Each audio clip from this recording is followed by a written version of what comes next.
Tony's show of the day. Intro, intro, intro, flannel, flannel, flannel, Tonys, Tonys, Tonys, and falsettos. I adore this musical. This show has been in my collection, in my brain, since I encountered it in early high school, and it is wonderful that it's gotten a revival. I think what I enjoy about this show so much is that it is a gay show while totally not being a gay show. I mean, it is very gay, it is very queer because it has queer characters in it. It's got, you know, a gay couple and a lesbian couple, and the crux of the conflict kind of centers around exploring, you know, the relationship between two gay men and how that impacts the rest of their life. And I also think that's one of the wonderful things that makes it so relevant doing a revival now, is this exploration of your chosen family, which is,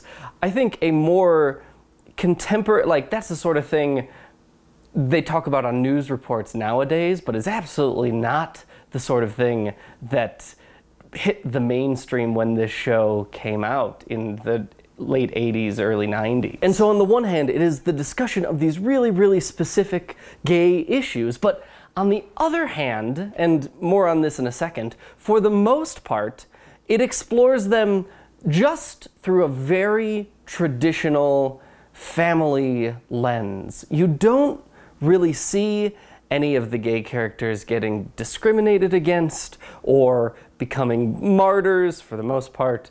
There are these tropes that exist in a lot of gay fiction that makes them very separate, and honestly gets really boring after a while because, you know,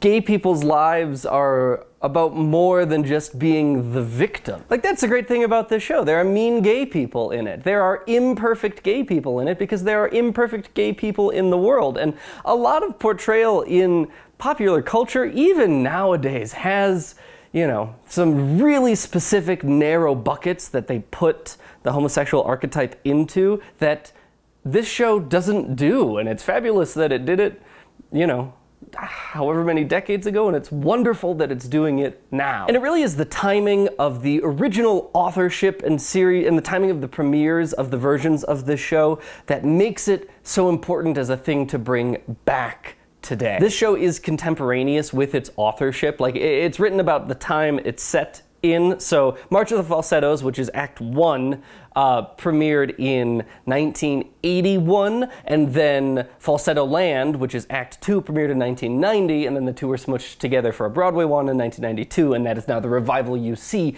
And the timing of this with the progression of the gay experience in America is, that's why this show has some really heavy historical significance to inform the wonderful art and relationships and beautiful existence that it has as a piece of fiction. So late 70s, early 80s, when Act 1 is set, we're about a decade after the Stonewall Inn riots, 1969. And so you're seeing, you know, the closet door has been opened. It certainly hasn't been ripped off its hinges, but there are marches and protests and, like, gay people exist and we're not hiding anymore.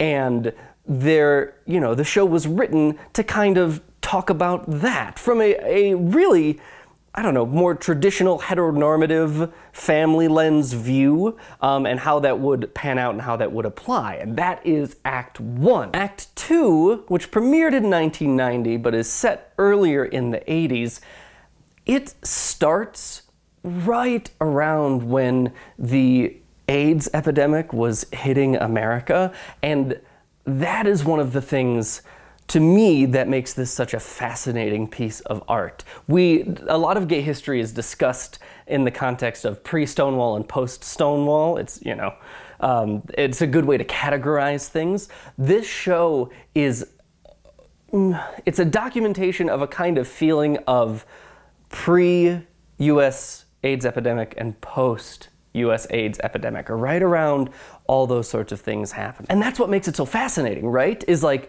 Act 1 was written before the problem of Act 2 was a problem. And that's why you don't really see any foreshadowing there.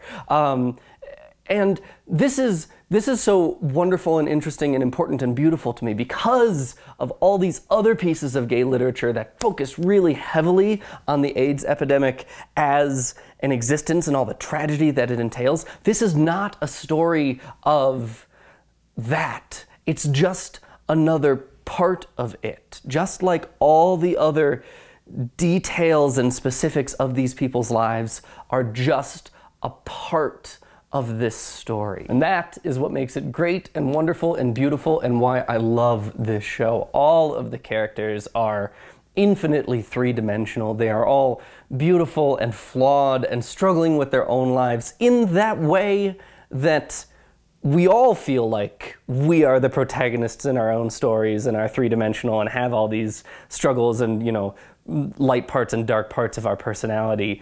And to see that reflected on stage, to see that from a personal experience, like being there and being visible and being, you know, celebrated and memorialized and all these wonderful things, it's powerful, it's good. And it's funny and it's heartbreaking and, you know, it's just, it is a really solid, important human story in a world of musical theater where often we fall into the fluffier, elevated, less real-looking things. And you know, that's why people love Falsettos. That's why I love Falsettos. This production of Falsettos also, of course, does the show wonderful justice. It is an all-star cast that knocks it out of the park, if you'll pardon a pun.